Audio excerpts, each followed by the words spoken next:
Está começando Na Montanha, o seu podcast. Olá pessoal, bom dia, boa tarde, boa noite, depende do horário que você está ouvindo ou assistindo a gente. Eu sou o Ailton Zulu e esse é o Na Montanha, o seu podcast semanal. Hoje nós estamos recebendo aqui uma pessoa, uma convidada muito especial. Ela viaja o mundo correndo provas de mais de 100 km, representando o Brasil em grandes competições internacionais. Ela jogou vôlei dos 6 aos 18 anos e nós agradecemos que ela desistiu do vôlei e veio para o Endurance. Eu estou falando de Nini Oliveira. Seja bem-vinda. Muito obrigada. Prazer estar aqui. Obrigada pelo convite. E é isso, bora falar de corrida. A Nini Oliveira é atleta Columbia Brasil, Strava, Hydrolite e Houseway. É isso? Isso mesmo. Tem que falar dos parceiros aqui, Com porque certeza. é quem ajuda a gente, né? Com certeza, quem faz tudo acontecer. Você que... Eu queria saber de você, a primeira pergunta, né? Eu acompanhei, fiz um estudo profundo sobre a Nini. Por que você trocou o Pico do Jaraguá por Chamonix? Maravilhosa essa pergunta. Para responder essa pergunta, eu tenho que voltar um pouquinho na minha história com a corrida, né? Eu comecei a correr, eu era corredora de rua. Comecei a correr por influência da minha mãe quando eu tinha 22, 23 anos. Comecei a correr na rua, mas brinco que o bichinho só me picou, só me apaixonei mesmo quando eu fui pro trail. Né? Quando eu corria na rua, eu corria por hobby, por prazer, mas não era nada focado em performance, não era uma coisa que eu imaginava que eu levaria a minha vida fazendo isso. Mas quando eu fui pro trail, depois que eu fiz minha primeira ultramaratona, que foi a Bertioga Maresias, aqui em São Paulo. 75K. Isso, em 2015, outubro de 2015. Depois que eu fiz a Bertioga Maresias, eu fiz a minha primeira prova de montanha. Que foi uma prova de 50 quilômetros. Ali eu me apaixonei completamente. E aí, desde muito do começo, assim, eu entendi que se eu quisesse evoluir nesse esporte, eu precisava estar na montanha. Existe um princípio muito básico do treinamento físico que se chama especificidade. Quanto mais específico você treina, melhor você evolui, né? Mais você evolui, mais rápido você evolui. Então, eu realmente entendi que eu precisava estar na montanha. Então, em 2018, foi o primeiro ano que eu fui para Chamonix, né, para correr o CCC, por ser atleta Columbia, né? Na oportunidade, a Columbia era a patrocinadora principal do evento. Então, eu fui como atleta Columbia. E, assim, não é muito difícil né, não se apaixonar por Chamonix, né? É muito fácil chegar lá e ficar encantada com tudo aquilo. Então, desde a primeira vez que eu fui para lá, eu falei, nossa, eu preciso estar aqui pelo menos alguns meses do ano, se eu quero correr bem aqui. Então, foi o motivo principal, assim, desde 2018 eu viajar tanto, né? Eu saí tanto do Brasil, porque eu entendi que eu precisava estar lá. Se eu quisesse evoluir, eu precisava estar lá. Eu precisava estar entre os melhores do mundo, eu precisava ver o que eles faziam, eu precisava treinar como eles, eu precisava estar naquele ambiente, assim. Eu não sou originalmente da montanha, né? Eu sou nascida em São Paulo, nascida em São Bernardo, criada em São Paulo, então eu sou uma menina da cidade grande, né? A montanha não é o meu habitat natural, nunca foi.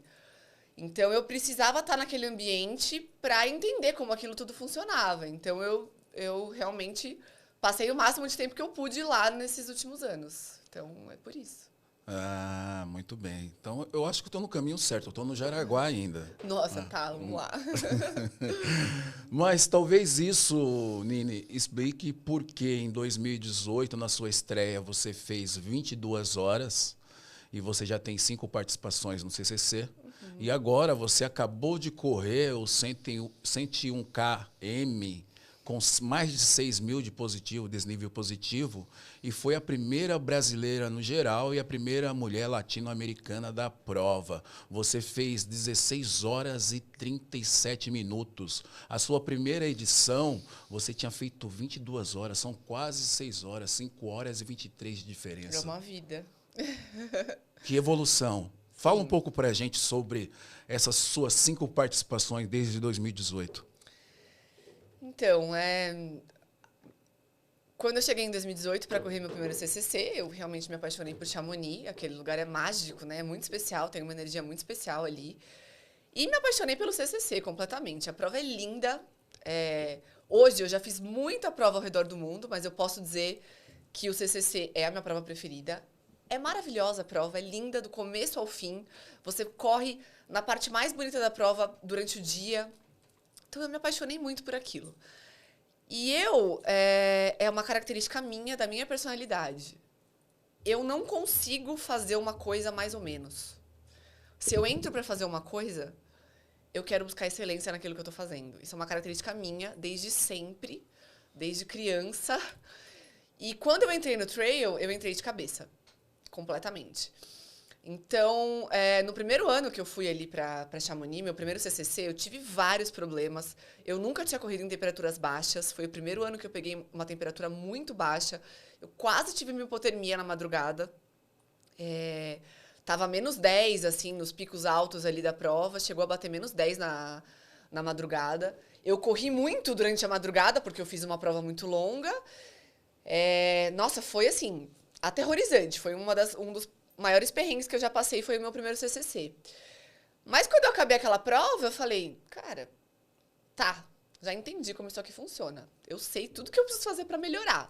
Pode ser que demore, vai demorar, é um processo a longo prazo, mas eu sei, eu vou fazer. E aí eu fui trabalhando naquilo, né? Então, tem uma frase que eu gosto muito que é assim, excelência não é sobre você fazer 200 coisas uma vez, cada uma delas. Excelência é você fazer 200 vezes a mesma coisa. Então, eu sabia onde eu queria chegar. Desde aquela minha primeira linha de chegada, eu sabia que eu poderia chegar no estágio que eu tô hoje. Então, eu brinco que hoje, em 2023, eu tô no estágio de partida. Para mim, tá começando. Eu queria chegar até aqui. Eu queria chegar nessas 16 horas, porque eu sabia que eu podia fazer isso. Eu tinha muita coisa para aprender nesses anos. Muito a evoluir, e ainda tenho, né? Muito, assim, uma vida. Mas eu sabia que eu podia chegar aqui. E agora que tá começando. Impressionante. Pessoal, agora que tá começando. Agora que tá começando, me aguardem. Realmente o seu nível de corrida é impressionante.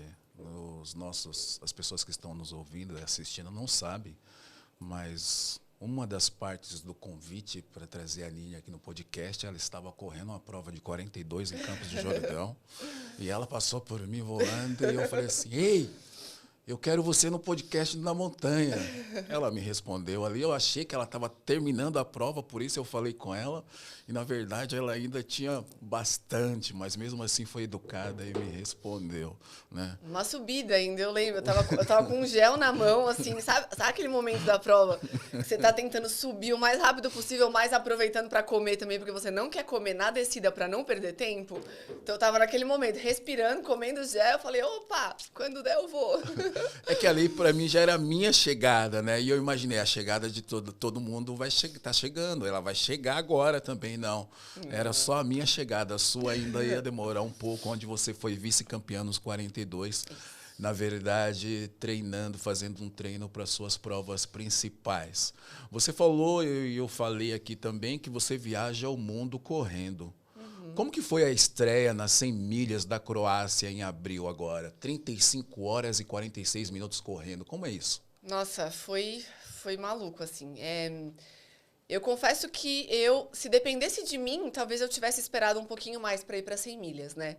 Mas é como dizem também, assim, a gente nunca acha que a gente está pronto, né? A gente nunca se sente 100% pronto para dar um super salto.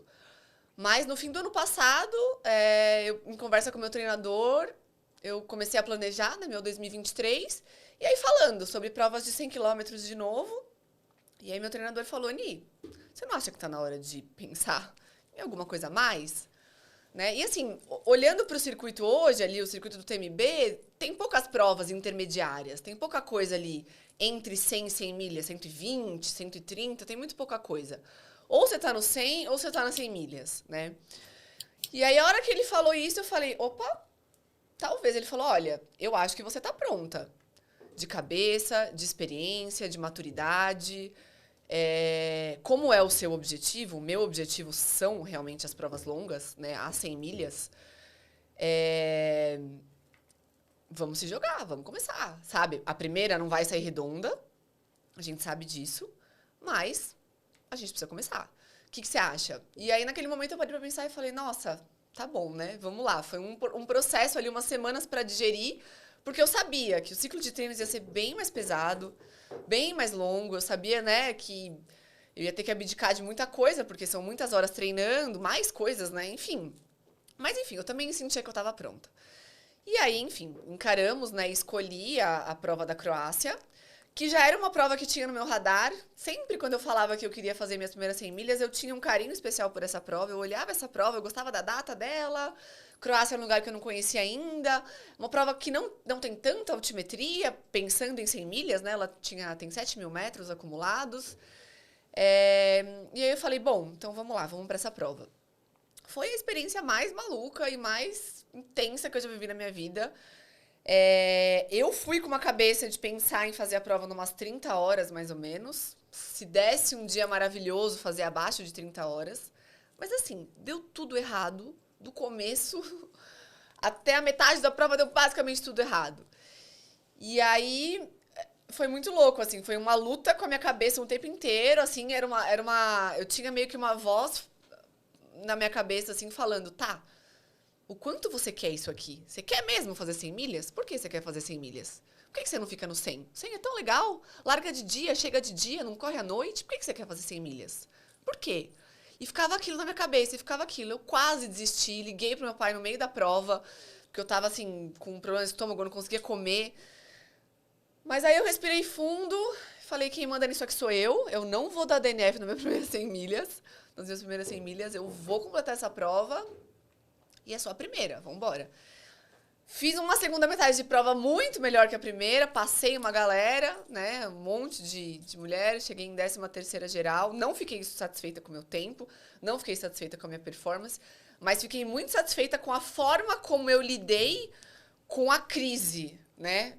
Ultramaratona nada mais é do que gerenciamento de crise o tempo todo, e foi uma das piores crises que eu já tive, porque, assim, eu me vi num momento que eu não conseguia comer, e não é que ainda faltava 10 quilômetros para acabar minha prova, eu tava no 90, ainda faltava 80, 70. E aí eu falei, tá, eu tenho duas opções, parar ou continuar. Então, eu fiquei muito feliz com a forma como eu administrei tudo, e por ter completado, claro. De novo, assim, não fiquei feliz com o meu resultado, não fiquei feliz com a minha performance, mas é isso, primeiras 100 milhas. Mas, assim, cheguei puta da vida falando, meu Deus, nunca mais faço isso. A Isadora que brinca, né? Ai, vai durar 5 minutos isso aí. Nunca mais faço isso, meu Deus, 100 km é muito melhor. Acaba logo. No dia seguinte eu já tava, meu Deus, quando vai ser as próximas 100 milhas? Faz parte. Você gosta do desafio e de sair da zona de conforto, né? Gosto. Porque eu imagino que numa prova de 100 milhas, até 100 km, eu nunca corri 100K, mas eu imagino que você sobrevive várias vezes, né? Não, são muitos altos e baixos emocionais, muitos. E é muito louco porque você não consegue explicar muito bem. Alguns altos e baixos estão relacionados à alimentação. Tá, geralmente uma queda ali na sua glicemia, queda de carboidrato, te dá uma baixa, né? Por isso que... Vou citar aqui um grande amigo que eu tenho, Nazário, Fernando Nazário, você conhece com certeza. O Nazário fala, começou a ficar mal-humorado, toma 2 gels. Se tá muito mal-humorado, toma 3. Porque geralmente é baixa de carboidrato. Geralmente deu aquela baixa, e aí você começa a se questionar, você começa a ficar puto, você começa a falar, meu Deus, o que eu tô fazendo aqui? Aquele mau-humorzinho normal. Então, assim, muito está relacionado à alimentação. Mas existem alguns altos e baixos emocionais que a gente não sabe explicar por que acontecem, porque são muitas horas. Gente, fazer qualquer coisa por 35 horas cansa. Dormir 35 horas cansa. Imagine correr. Imagine estar exposto, assim. Eu peguei a pior chuva da minha vida nessa prova na Croácia. A madrugada choveu muito, muito, muito.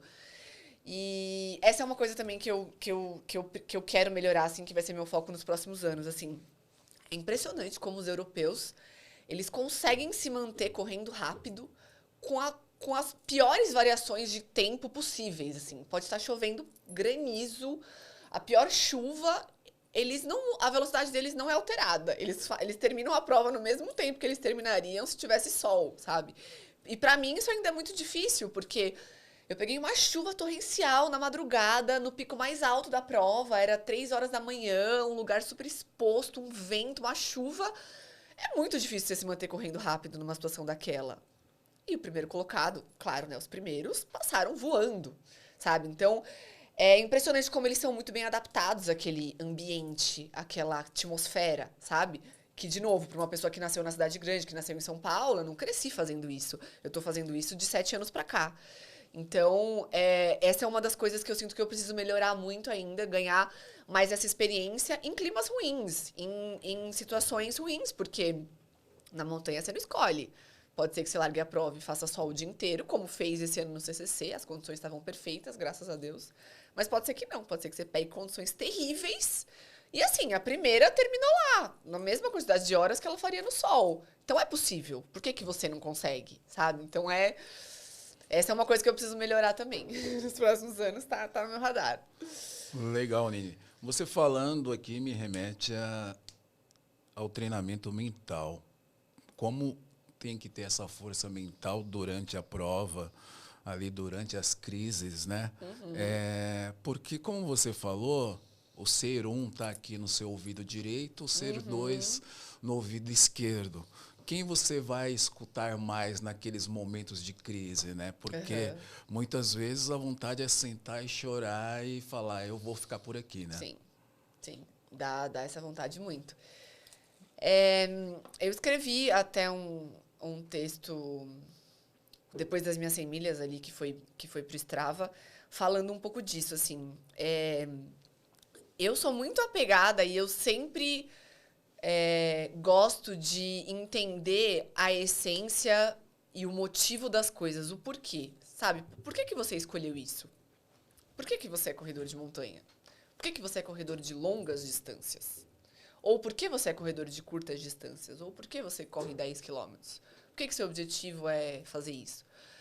Né? Então, eu falo que quando o nosso porquê é verdadeiro e muito forte, nada para, né? Nada te para.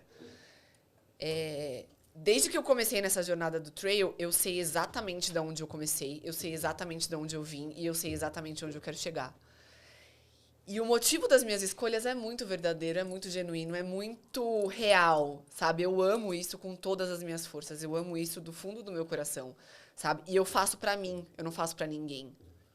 Eu não faço pra minha família, eu não faço pros meus amigos, eu não faço pra postar no Instagram, eu não faço pra mostrar pra ninguém que eu sou nada, que eu sou melhor, que eu sou pior. Eu simplesmente me apaixonei e não consegui mais ver a minha vida sem isso. Então, assim, é pra mim. A hora que eu cruzo a linha de chegada, cara, é uma sensação, assim, única.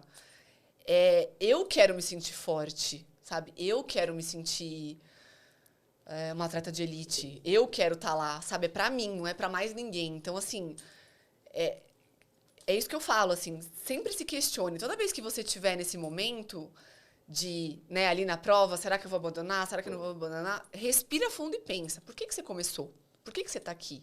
Tudo que você fez até aqui, sabe? Você vai desistir? Você vai largar? Você vai sentar no chão e falar, vou sair? Sabe? Ali naquelas 100 milhas, eu não ia conseguir conviver pro resto da minha vida com o fato de ter dado DNF nas minhas primeiras 100 milhas. Eu não ia conseguir conviver com isso. Eu ia, todos os dias que eu acordasse, eu ia falar, porra, eu fui DNF nas minhas primeiras 100 milhas. Por quê? Eu tava longe do tempo de corte, eu tava super bem, assim, né? Tirando os problemas, mas assim, tá, perrengue a gente passa e acaba, sabe? Então, é isso, assim, A hora que você tá nesse momento da prova, sempre lembra, respira, volta pra dentro, esquece tudo lá fora e fala, por que eu comecei? Por que eu tô aqui? O que me trouxe até aqui? A hora que eu cruzar aquela linha de chegada, isso é pra quem? É pra mim? É pros outros?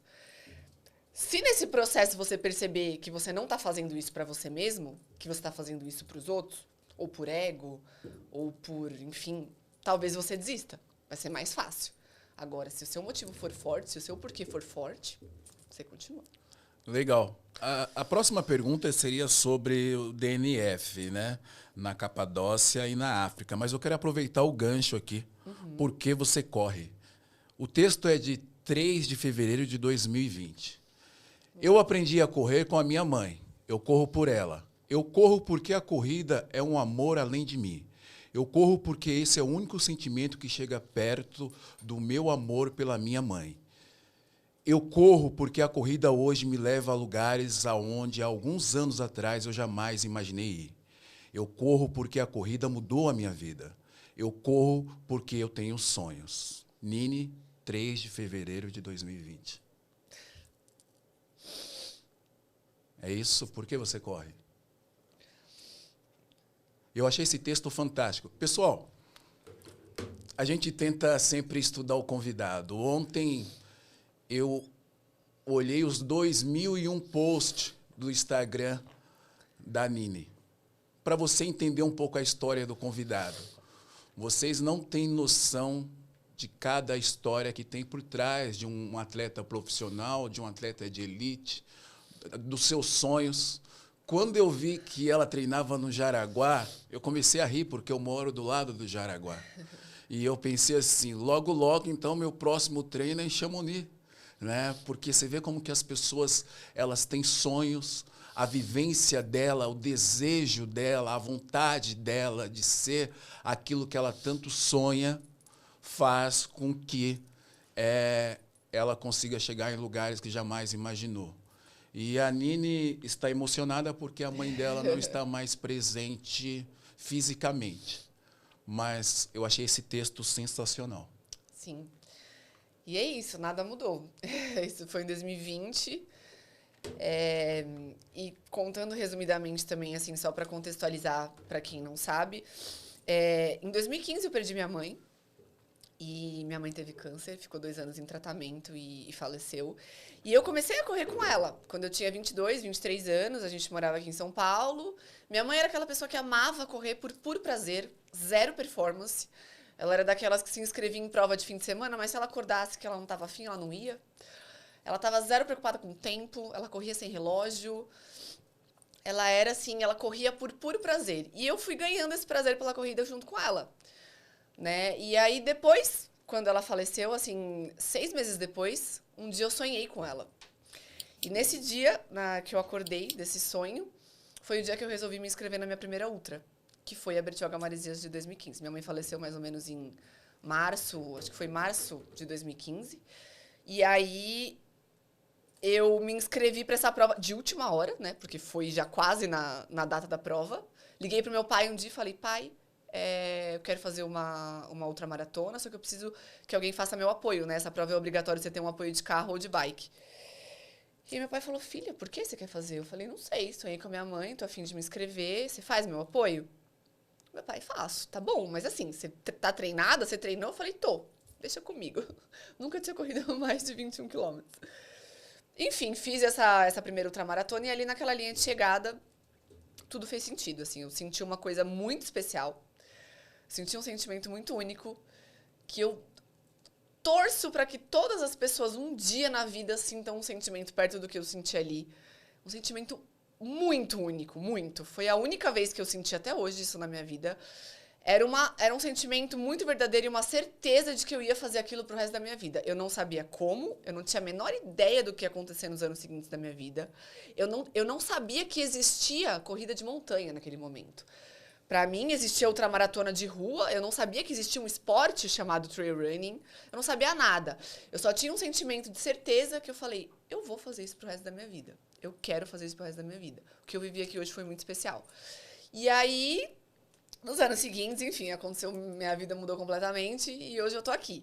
Então, só para contextualizar essa história, né? Então, é isso, assim, é um amor muito forte o que eu sinto pela corrida. Eu sinto a presença da minha mãe comigo o tempo inteiro, né? Assim, se minha mãe estivesse viva hoje, conhecendo ela, provavelmente ela ia estar me achando bem louca. Ela ia falar, filha, assim, tudo bem que você ama, mas você precisa correr 100 milhas? Você não pode ficar nos 10, nos 15K, não? Mas eu tenho certeza que ela tá extremamente orgulhosa de mim, assim. E o CCC desse ano foi dia 1º de setembro, que é aniversário dela. Ah, que legal. Então, ela tá sempre comigo aqui, ó, na minha correntinha. Esse aqui é o nome dela. Quando eu tinha 9 anos, a gente fez uma viagem pro Egito. 7 anos, a gente fez uma viagem pro Egito, eu, meu pai e minha mãe. E aí a gente comprou esse... Aqui é o nome dela, escrito em hieroglifo, né? Que é... E aí eu ando com isso aqui e... Enfim, eu chorei pra caramba na largada do CCC esse ano, né? Porque eu, enfim, lembrei dela, era o dia do aniversário dela. E foi muito especial. E foi uma das motivações pelas quais eu queria fazer essa prova em 16 horas, né? Eu queria realmente conseguir colocar a performance que eu estava esperando ali. E graças a Deus deu certo. Vai surgindo algumas perguntas e não tem como seguir aqui. Como que você acaba lidando com essa emoção pré-largada e você consegue transformar isso durante a sua corrida? Porque isso poderia... Atrapalhar. E você consegue, na verdade, ter mais energia, mais força. Assim, eu sempre me emociono em largada e chegada, sempre. É muito difícil uma largada, uma chegada que eu não choro nem um pouquinho, assim. Porque é uma energia muito boa, né? Outras pessoas ali, é muito legal. Eu sou apaixonada pelo esporte, de uma forma geral, assim, todos os esportes. Então, esporte é uma coisa que me emociona muito. Vejo qualquer pessoa ganhando qualquer coisa ali na esquina, eu acho lindo. E choro. Sou super emocionada com o esporte. Sou fã de muitos esportes, não só o meu. Então, mas quando começa a prova ali, eu entro num mood completamente diferente. É concentração total. Apesar de eu estar lembrando da minha mãe, por exemplo, durante a prova, durante a prova eu não consigo me emocionar, sabe? Eu não consigo, porque eu tô muito focada, muito focada. Eu consigo me emocionar mais ali no começo e no final. Então, pra mim, isso é fácil, assim, eu consigo focar. Nunca me atrapalhou e acredito que não seja... E eu me divirto muito, eu gosto muito do momento da prova, sabe? Eu tô muito feliz ali. Então, assim, por mais que passem coisas pela minha cabeça, é um momento que eu não me aprofundo em nada, né? Eu tô bem focada, assim, é uma meditação ativa quase, assim, sabe? Eu tô ali realmente só pra colocar a minha melhor performance que eu consigo no dia. Então, não me atrapalha, assim. Essa parte de estar emocionada durante a prova, pelo menos comigo, nunca aconteceu, né? Assim, só no final da prova mesmo. Legal. Eu vou voltar aqui. Em 2015, você estreia na BM 10 horas e 19 minutos, com o apoio do seu Rubens ali, né? E aí, no ano seguinte, 2016, você continua nas ultras, faz 80K e a sua primeira vitória. Como foi isso? Foi uma prova pequena, né? Eu fui lá em Passa Quatro. E, assim, há anos atrás, gente, tinha menos gente do que tem hoje, né? Então, tinha bem poucas pessoas, né? Nessa prova que eu fiz. Foi... A minha transição, né? Assim, eu fiz essa ultramaratona a Bertioga Maresias, que foi essa de rua, né? É basicamente asfalto. E aí, depois, eu já caí no mundo das ultras de montanha, né? Eu fiz o Indomit, 50K. Fiz esses 80 de Passa Quatro. Acho que o 80 de Passa Quatro foi antes, depois foi a Indomit Pedra do Baú. Isso. E aí depois eu já me inscrevi para uns 100 quilômetros, que foi os 100 quilômetros da Costa Esmeralda. Isso. 18 horas e 54 minutos. Isso.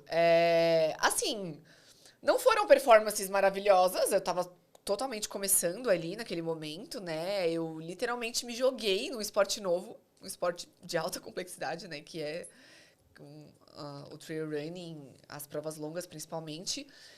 Eu não fiz as curtas antes, né? Eu fui direto para as longas, porque eu realmente me apaixonei por aquilo. E eu confesso que eu tenho poucas lembranças até dessa prova de Passa Quatro, assim. Foi uma prova que eu fiz com uma amiga, eu lembro. E acho que a mãe dela meio que fez nosso apoio. Mas, assim, foram as primeiras experiências, sabe? Eu tava aprendendo, assim, era um mundo novo pra mim. Eu não sabia direito qual que era o tênis certo, eu não sabia direito qual que era a mochila certa, eu não sabia direito como que eu deveria me alimentar. Nessa época, acho que eu ainda nem tinha um nutricionista. Eu comecei a treinar com um treinador, assim, apesar de eu ser treinadora de corrida, eu sempre tive treinadores, né? Eu sempre falo que é sempre melhor você ter alguém te treinando, porque você se treinar é a pior besteira que você pode fazer. Sua zona de conforto vai estar sempre ali. Então, eu sempre tive treinadores, mas eu comecei a treinar mesmo com treinador para os meus primeiros 100. Os 80, 50, eu não tinha treinador ainda. Então, assim, foram as primeiras experiências, sabe? Foi eu caí num mundo novo, então eu lembro que eu tava descobrindo tudo, assim, né? Cometi muitos erros, todos os erros possíveis iniciantes que você pode cometer da vida, mas foram experiências muito legais, assim, foram experiências muito legais. De novo, assim, não foram performances incríveis, né? O trail há 7 anos atrás era menor do que ele é hoje, né? Graças a Deus, hoje ele está crescendo a uma velocidade muito maior. Mas, enfim, foram boas experiências, né? Mas é isso, aí eu fiz os meus primeiros 100 quilômetros. Depois que eu fiz os meus primeiros 100 quilômetros no Brasil, que foi em Indomit Costa Esmeralda, eu me senti segura para começar a buscar provas fora do Brasil. Então, depois da Indomit Costa Esmeralda, que foi em outubro de 2016, eu me inscrevi para a prova da Áustria, que foi em 2017. E ali, esse 2016, 2017 foi que minha vida mudou completamente. Porque depois dos meus 100 quilômetros foi quando eu decidi sair de São Paulo e mudar para Florianópolis. Porque meu pai já tinha mudado, um ano depois que minha mãe faleceu, meu pai casou de novo e mudou para Florianópolis. E aí eu tava morando em São Paulo ainda, porque eu trabalhava aqui, eu tinha uma vida aqui. Mas eu ia sempre pra Florianópolis visitar meu pai e voltava já meio que, queria ficar lá. Quando eu fiz meus primeiros 100 quilômetros, foi o momento que eu decidi, eu falei, tá, acho que eu vou levar isso aqui um pouco mais a sério. Eu vou tentar ser atleta, vou arriscar, vou começar. Não sei se vai dar certo, se não der certo não tem problema, eu volto a trabalhar, sou formada, pós-graduada, tá tudo bem. Mas eu quero arriscar, eu sinto que o momento é agora. E aí, de 2016 pra 2017, eu mudei. Eu fui para Florianópolis, né? Saí do meu emprego aqui em São Paulo, liguei um dia pro meu pai, né? Essa história é bem legal. Eu treinava na Companhia Atlética do Shopping Morumbi, nessa época. E todo dia antes de treinar, eu ia no Franz Café tomar um café. E aí, um desses dias, eu tava no Franz Café do Shopping Morumbi, eu peguei o telefone e liguei pro meu pai e falei, pai, eu tô com vontade de tomar uma decisão, mas eu quero ouvir sua opinião. Meu pai sempre foi meu melhor amigo, né? E sempre foi aquele cara que me falou todas as verdades que eu precisava ouvir, mas também sempre me apoiou integralmente. E eu falei, pai, eu tô com vontade de tomar uma decisão e eu quero que você me fale se é muita loucura ou se não é. O que você acha e se você me ajuda? Ele falou o quê? Eu falei, eu tô querendo largar tudo e tentar ser atleta profissional.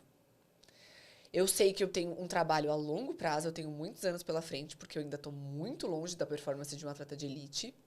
Mas assim, eu tenho muita vontade e eu tenho certeza que eu tenho capacidade. Por ser atleta desde criança, assim, eu sou do mundo do esporte desde que eu nasci, praticamente. Então, mas eu falei, eu preciso começar isso agora. Eu tô com 26 para 27 anos, o timing é agora, eu não quero perder esse timing. Aí aqueles 30 segundos de silêncio, não menos, uns 15 segundos de silêncio do meu pai. Nossa, filha, que ideia legal! Vem pra Floripa, vamos fazer isso acontecer. Larga tudo aí, assim, eu só não consigo bancar sua vida em São Paulo. Então, eu preciso que você venha pra Floripa, você vai ter que voltar a morar comigo por um tempo, mas, vamos atrás de patrocínio. Vai dar certo, a gente vai conseguir. Cara, foi assim, melhor apoio que eu podia ter. E aí, assim, em menos de um mês eu tava em Florianópolis. Eu, literalmente, saí do meu emprego, larguei tudo. Vendi meus móveis, coloquei tudo num caminhãozinho pequeno, entreguei meu apartamento, paguei multa de rescisão, mas entreguei. Eu morava ali na Vila Mariana. E aí falei, cara, é isso, eu vou. E aí fui pra Floripa. Cheguei em Floripa, falei, tá, agora eu vou fazer minha primeira prova internacional. Abri o calendário, que prova eu vou fazer? Assim, pensa uma pessoa completamente inexperiente que não fazia a menor ideia do que ela tava fazendo. Simplesmente abri o calendário do antigo circuito mundial, né, que era o Ultra Trail World Tour. Abri e falei, que prova que eu vou aqui? Vou nessa aqui. Áustria. Não conheço a Áustria.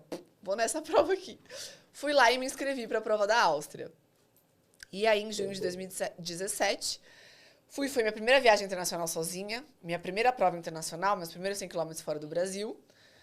Fui lá e fui 7ª colocada geral da prova. Fiz em 15 horas e 20 a prova. Fiz uma prova espetacular. A hora que eu cheguei, eu vi que eu era 7ª, eu vi a bandeirinha do Brasil ali no telão, vi tudo, eu falei, gente, o que é isso? Como assim? E aquilo foi muito importante pra mim, aquele ponto foi muito importante, porque eu já acreditava. Depois desse resultado, eu passei a acreditar ainda mais. Eu passei a ter certeza que eu conseguia, né? Só que aí, enfim, você perguntou dos DNFs, Essa prova que você está falando aí são 105 km. Isso. Certo? Isso. E aí eu queria saber de você, já que nós vamos falar do DNF, você correu lá em junho, e aí em outubro de 2017 você vai para Capadócia. Então, é isso, é a continuação da história. Depois que eu corri a Áustria, foi maravilhoso esse resultado para mim, foi incrível, né? Até para eu conseguir voltar para o Brasil e começar a buscar meus patrocinadores, né, com um bom resultado. Mas aí que eu entrei pro mundo.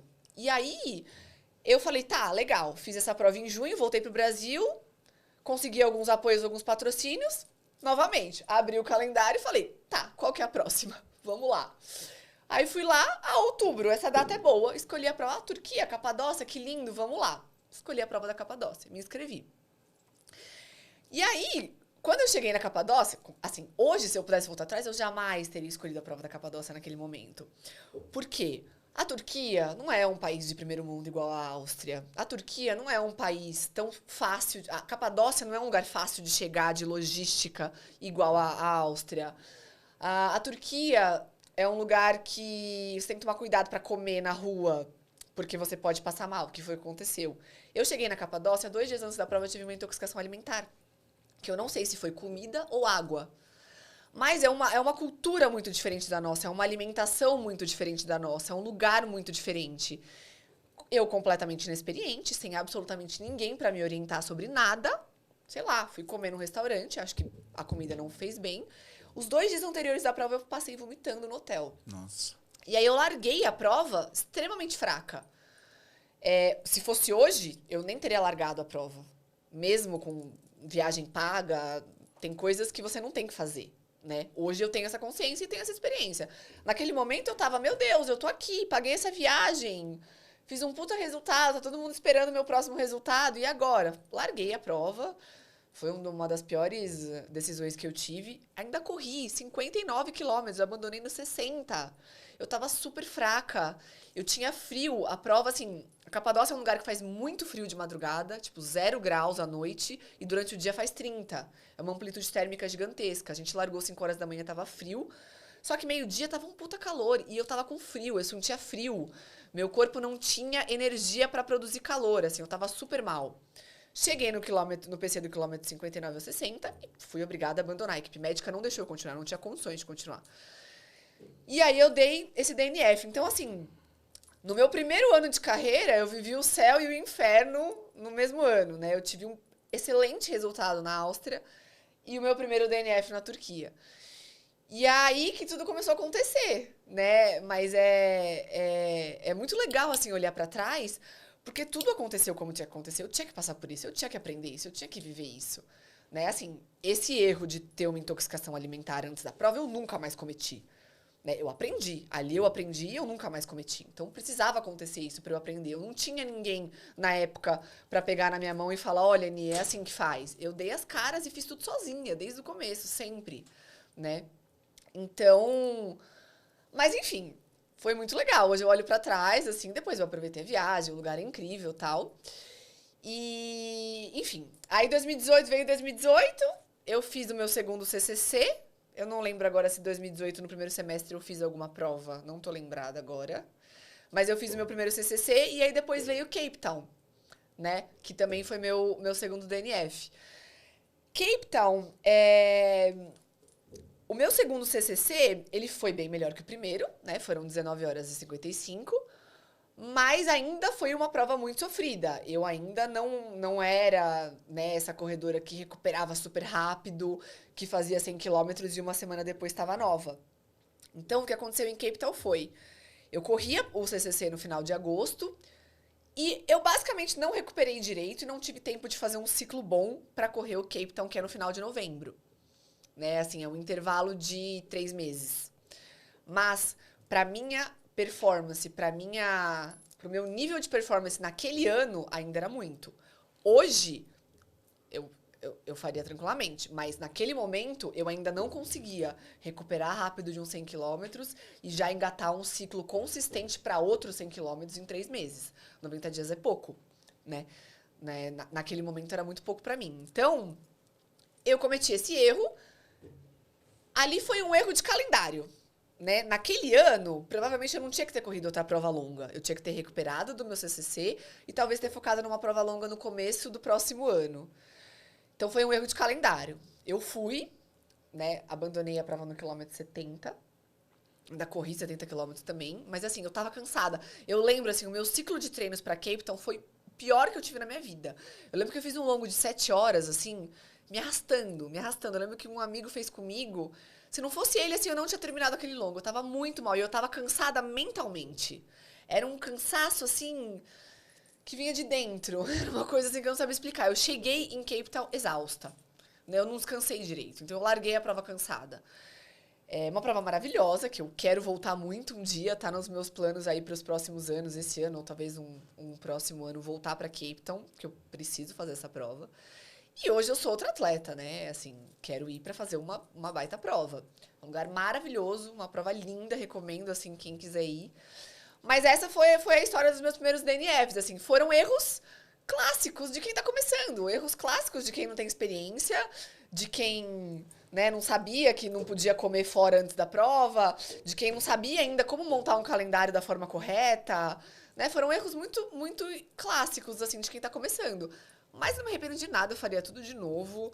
De novo, eu aprendi muito, foi muito legal. Eu precisava passar por isso e que bom que eu passei por isso lá, né? Porque agora eu me sinto pronta, né? Hoje, com tudo que eu aprendi, com toda a bagagem que eu tenho e com a performance física que eu tô atingindo, assim, é o que eu queria, né? Como eu falei, é o ponto de partida, sabe? Agora eu tô começando. Legal. São duas situações bem pontuais mesmo, né? Uma por uma questão de alimentação e outra por chegar já com um balde cheio, Nossa, né? total. Ali eu acho Transbordando. que transbordando, né? Isso é um fator predominante para quem vai fazer uma prova que depende muito da parte mental, né? Sim, sim. O papo tá muito bom. Eu tenho que correr um pouquinho. Vamos lá. Tô Né? falando muito, né? Não, Gente, tá ótimo, mas aqui quem tem que falar é o convidado, não é o entrevistador, não. Eu queria saber, Nini, já que você tem uma paixão tão grande aí pela UTMB, né? Fala um pouco, a gente chama de UTMB também, tá? Da Paraty Brasil. Fala um pouco da sua ligação, neste momento que as pessoas estão assistindo, já aconteceu. Então, a gente vai ter que fazer uma projeção de futuro. Nossa, difícil. Pera, deixa eu pensar. Não, a história do TMB é uma história muito legal, assim. É um projeto que eu tenho muito orgulho de estar envolvida. O Rafa já esteve aqui, né? Meu Sim. sócio. E o Rafa sonhou, né? Idealizou esse projeto no final de 2019. E me convidou para esse projeto no começo de 2020. Mais ou menos em março de 2020. É uma história bem legal essa. Eu tava em Barcelona, voltando da Transgran Canária, que eu corri a minha segunda Transgran Canária. A mais curta, né? Eu nunca corri a prova longa lá na Transgran Canária. E eu tava em Barcelona, já tinha passado a prova, tava passando uns 2, 3 dias em Barcelona antes de voltar pro Brasil. E o Rafa me mandou um e-mail. Oi, Nini, tudo bem? Prazer, você não me conhece, meu nome é Rafael Miranda, tal. Tô com um projeto novo relacionado ao trail, que eu tenho certeza que você vai gostar, que você vai se interessar. Queria conversar com você e tal. E aí, eu respondi o e-mail dele. No mesmo dia a gente marcou uma ligação, eu fui entrei num Starbucks de Barcelona, assim, perto da Sagrada Família, eu lembro até hoje. Entrei no Starbucks, entrei numa chamada de vídeo com ele, com o Neto, né, E aí ele me contou, falou, olha, então, eu tenho um projeto de trazer a franquia do TMB pro Brasil. E, enfim, eu te acompanho no Instagram, sei que você é uma corredora que, né, tá correndo aí várias etapas do circuito mundial, tem bastante experiência como atleta, enfim, acompanho tudo aí, sua vida. Acho que você pode somar no projeto, topa entrar nessa com a gente? Assim, aí me explicou tudo, né, cara, assim, né, na hora eu falei, cara, gente, que maravilhoso. Foi incrível, assim, foi um convite muito legal, que eu agradeço o Rafa até hoje. E naquele momento eu falei, nossa, foi uma sensação muito boa. Foi assim, parece que tudo que eu vivi, tudo que eu estudei, todas as experiências que eu tive até hoje na minha vida me trouxeram para esse momento. Sabe? Quando você fala assim, nossa, eu não sabia que era isso que eu estava procurando, mas talvez fosse isso que eu estivesse procurando, sabe? Então, porque é uma coisa... É perfeito, né? Porque une a minha paixão pela corrida. Eu, assim, me sinto, entre aspas, também responsável por ser uma pessoa que tem um pouco mais de projeção de mídia. Eu me sinto responsável por incentivar mais pessoas, trazer mais pessoas para o trail, sabe? Eu tenho uma consciência muito grande de que o nosso esporte está crescendo muito, mas ele ainda é muito pequeno, né? E a gente precisa de mais praticantes, a gente precisa de gente para atrair mídia, para trazer dinheiro para o nosso esporte, para trazer investidor, para, né, tudo crescer, para a gente chegar, sei lá, no nível de um triatlon, do que é o triatlon hoje no Brasil, ou outros esportes. E é um trabalho de formiguinha. Não vai ser agora, não vai ser em um ano, não vai. Mas, assim, o que eu posso fazer hoje, né, com as ferramentas que eu tenho, com a exposição de mídia que eu tento fazer o melhor trabalho possível e incentivar cada vez mais pessoas, né, para o trail. Então, esse projeto, ele veio para isso também. Eu falei, nossa, que legal, eu tô tendo a chance de participar, né, do projeto que vai trazer a maior corrida de trail pro Brasil, né? Nós, com essa bandeira, a gente tem uma força enorme de trazer mais praticantes pro trail, né, de chamar a atenção, de falar, olha isso aqui, olha esse esporte que maravilhoso. Tá, você corre na rua, é muito legal correr na rua, e você pode correr na rua. Quando eu falo trazer pessoas pro trail também, eu gosto de deixar claro que, assim, eu não quero tirar ninguém da rua, tá? A gente pode fazer os dois. É super possível fazer os dois. Quem mora em São Paulo nunca vai deixar de ser corredor de rua, porque a gente treina na rua, não tem como. Então, assim, tem espaço para todo mundo. A corrida de rua já é gigantesca, já é enorme, é maravilhoso, e que ela cresça mais, sabe? Agora, vem cá, vem experimentar o trail, vem pisar aqui na terra, vem ver como é que é, vem correr na trilha, vem correr, subir um lugar maravilhoso, ver uma paisagem diferente da marginal para você ver como que é, qual que é a sensação diferente, sabe? Então, eu me sinto muito responsável por isso também. Então, eu tento fazer um bom trabalho nesse sentido. Então, quando apareceu esse projeto, eu falei, nossa, é perfeito, né? Caiu como uma luva. E, então, assim, estou muito feliz, Estamos aí com uma prova gigantesca, dá um frio na barriga só de pensar, mas vai ser incrível, com certeza. E quem não está nessa primeira edição, não perca a segunda. Estaremos de volta em 2024. Mas é isso. Essa é a história do TMB resumida. Legal. E a gente sempre torce para que seja um grande evento, né? Já foi um grande evento neste momento, porque a gente quer ver o crescimento da nossa modalidade. Com certeza. E eu conheço muita gente que vai estar estreando na UTMB. Que legal. A gente se deparou muito com isso, assim, com muitas pessoas que estão estreando no UTMB, nas curtas, e muitas pessoas que estão estreando nas longas. Muitas pessoas dos 50 quilômetros, assim, a gente recebeu muita mensagem falando, é minha primeira ultra. Isso é muito legal, sabe? É muito legal. Tomara que o bichinho das ultras pique um monte de gente, sabe? A gente precisa de mais gente no esporte. É um esporte incrível, né? É um esporte incrível. É um esporte complexo? Mas é um esporte desafiador demais. Mas a recompensa é muito boa. É incrível, assim. Eu sou completamente apaixonada. Eu sou muito suspeita pra falar. Mas tomara que a gente consiga, assim. O sonho é que ano que vem a gente tenha o dobro. Se Deus quiser. Deus quiser. E teremos. Ô, Nini, eu não sei se o seu Chorus é igual ao meu Garmin. O meu Garmin, a hora corre muito rápido. Nossa, já são 10 horas. Ele também corre assim Vamos rápido? mais 15 minutinhos. Poxa vida, né? Gente, nossa, falei muito. Deu tempo de você perguntar tudo que você queria ou ainda tinha mais coisa? Olha, eu usei uma ficha, falta uma, duas... Vamos ter que marcar o 2. Vamos ter que marcar o 2. Vamos ter que marcar o 2. Mas eu queria contar aqui uma história, né? Como eu falei, eu revirei a sua rede social. E tem algumas histórias bem interessantes, né? Eu acho que você é uma grande corredora, uma corredora de elite, que eu acompanho os seus resultados há muito tempo. Toda vez que tem alguma prova fora, eu vou lá olhar os brasileiros e eu sempre via o seu resultado. E como eu nunca tinha entrado assim, pesquisado mesmo a sua rede social, eu falei, nossa, essa moça ela só corre fora. Né?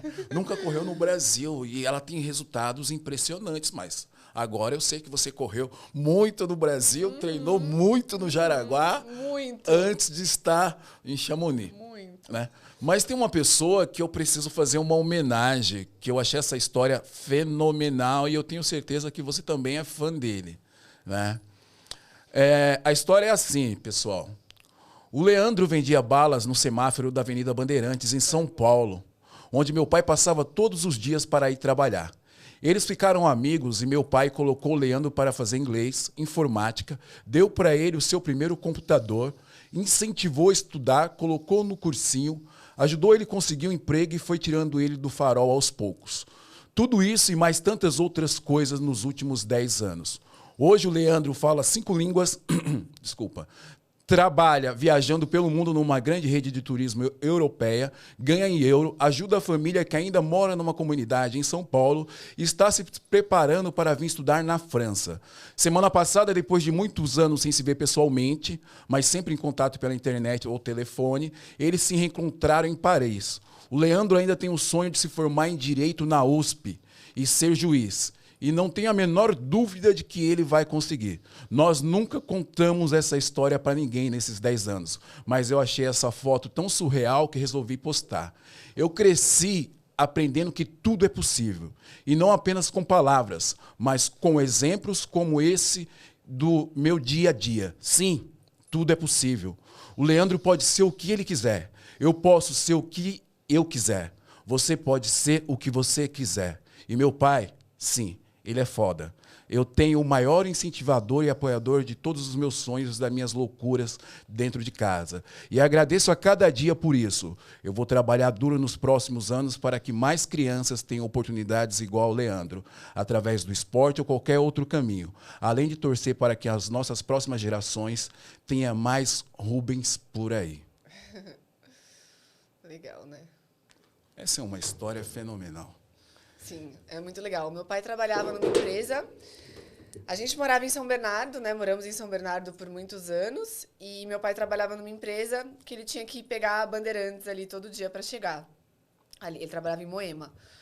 Então ele passava ali naquele semáforo ali da Bandeirantes todos os dias e conheceu o Leandro. E logo no começo, ele percebeu que o Leandro era diferente. O Leandro, ele falava um português perfeito. Perfeito, ele vendia bala, mas ele falava, assim, com uma dicção e um português, uma gramática, assim, maravilhoso. E aí, todos os dias, meu pai começou a ficar amigo dele. E é isso, o meu pai é essa pessoa, né? E por isso que eu falo, assim, eu tenho muita sorte de ter tido meu pai. Se hoje eu tô aqui, muito eu devo a ele, porque ele é realmente o maior apoiador e eu cresci, literalmente. Hoje, eu tenho certeza que eu vou chegar onde eu quero chegar, porque eu cresci ouvindo isso. Eu cresci ouvindo, sim, você pode ser o que você quiser, você pode fazer o que você quiser. Você só precisa querer e trabalhar, treinar ou, enfim, se dedicar para aquilo, né? E então, assim, foi muito legal. Aí meu pai colocou ele no inglês, tá? Tudo como você contou. Informática, deu o primeiro computador. E foi ajudando ele. E, cara, foi surreal, assim, o salto que ele deu. E aí ele foi pra fora do Brasil, a gente ainda tava aqui no Brasil. Ele começou trabalhando naquela rede de cruzeiros, na MSC. Ele começou trabalhando na MSC como, sei lá, ele recepcionava as pessoas no cruzeiro, porque naquela época ele já falava inglês. Quando ele começou a fazer inglês, ele se destacou tanto no inglês que ele virou professor da escola. Caramba! Que ele fazia inglês. E aí ele estudou sozinho, aprendeu italiano sozinho, acho. Então ele falava português, inglês, espanhol e italiano. Aí ele foi contratado pela MSC, viajou o mundo com a rede, né, da MSC. Mas ele ainda tem... Nossa, faz um tempinho que eu não falo com ele, preciso até mandar mensagem pra ele, pra ver como ele tá. Mas é isso, o sonho dele é ser juiz, ele quer fazer direito na USP. Nessa foto aí, ele estava indo ele ia estudar em Lyon, ele ia ficar uns anos estudando em Lyon. E aí meu pai, que foi em 2018 para ver o meu primeiro CCC, na ida ou na volta, não lembro agora, antes de Chamonix, meu pai passou em Paris e aí eles conseguiram se encontrar em Paris. E é surreal essa foto, né? Você pensar que um menino do semáforo aqui que trabalhava na rua... Tava lá em Paris, falando 5 línguas, mais que meu pai, que fala 3, na Torre Eiffel. Assim, essa história é fantástica, é fantástica. E é isso, assim, Meu pai sempre me ensinou com exemplos, não só com palavras. Então, para mim, isso é muito forte, assim. Então, eu tenho certeza que eu vou chegar onde eu quero chegar. Eu tenho certeza que eu vou atingir todos os meus objetivos. Porque é possível, assim. Não tem por que não, sabe? A minha vontade é muito grande, eu vou trabalhar para isso e o resultado vem, com certeza. Não tenho dúvidas e parabéns ao seu Obrigada. Rubens. Leandro, com certeza você vai fazer direito, vai Com ser certeza. juiz e a gente precisa acreditar em nossos sonhos. Nini, Se a gente marcar um próximo, eu vou falar com ele e eu atualizo. tá bom. De como que o Leandro tá. Iremos marcar, é só você fazer essa ponte aérea, Floripa, não, São Paulo, né? Eu venho. Eu estive até lá recentemente na maratona, perdi até o voo para São Paulo, mas Sério? eu gostei do aeroporto, ali fiquei tomando café. É lindo lá, né? Tá bem bonito o aeroporto. Tava tendo um evento no dia de cerveja artesanal. Não, E aí eu Floripa falei, bem legal. tô sem pressa. Fica aqui. Nini, Boa. eu gostaria que você deixasse aí as suas redes sociais, agradecesse também os seus apoiadores, fique à vontade, né? Fale com essa câmera aqui. Vamos lá. Para quem ainda não me segue no Instagram, segue lá, @Nini, é bem fácil. Nini, super fácil. Sim, quero aproveitar para agradecer. Hoje, né, eu tenho 4 patrocinadores. Nesses 7 anos, passaram outros patrocinadores pela minha carreira e eu sou muito grata a todos eles, assim, realmente eu não teria conseguido se não fosse pelos patrocinadores que compraram o meu sonho, literalmente, né? Porque eu cheguei e apresentei meu sonho, falei o que eu queria fazer e essas pessoas realmente acreditaram em mim, né? Hoje eu tô com a Hydrolite, com a Columbia, com a Strava e com a Houseway. São empresas maravilhosas, empresas incríveis que apoiam o esporte demais. E eu sou muito, muito, muito grata a eles. Literalmente, assim, eu não vou falar que não seria possível, né? Mas seria muito mais desafiador sem eles. Muito, muito, muito. Então, obrigada de coração. Hydrolite, desde 2018 comigo, assim, uma empresa fantástica, uma família incrível que eu amo de paixão. A Columbia é uma marca incrível também que está fazendo um trabalho muito legal aqui no Brasil. O Strava, que também chegou com tudo agora. A Rosana fazendo um belíssimo trabalho aqui no Brasil. É uma marca que eu tenho o maior orgulho de representar também. E a Houseway, a Carol, maravilhosa, que também é uma empresa... É a última, né? A mais recente que chegou aqui comigo. Mas elas são maravilhosas, maravilhosas também. Fazem um trabalho incrível. Uma empresa... Nossa, suplementos de altíssima qualidade. Recomendo de coração para vocês a Houseway. E é isso. Obrigada pelo convite. Desculpa se eu falei demais.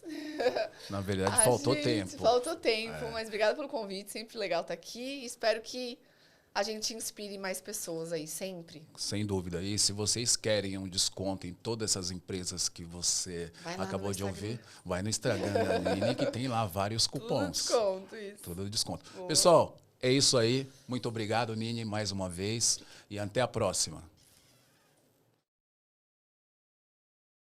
Eu quero fazer um agradecimento especial aos nossos patrocinadores. A Autoescola Ideal Suzano. São 27 anos de comprometimento e respeito. Entre em contato pelo 11 9811 27 537. E a LA Studio. Você que é fabricante de roupas e quer ter suas estampas exclusivas para suas peças, a LA Studio vai atender você com exclusividade e excelência. Entre em contato pelo 11 99 23 36 265.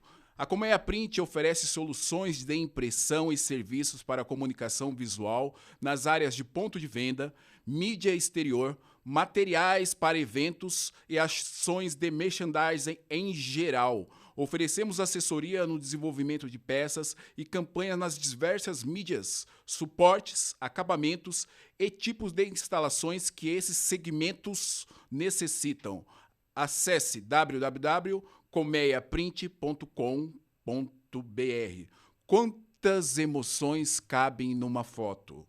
A Foco Radical tem a resposta para os seus momentos inesquecíveis. Acesse www.focoradical.com.br.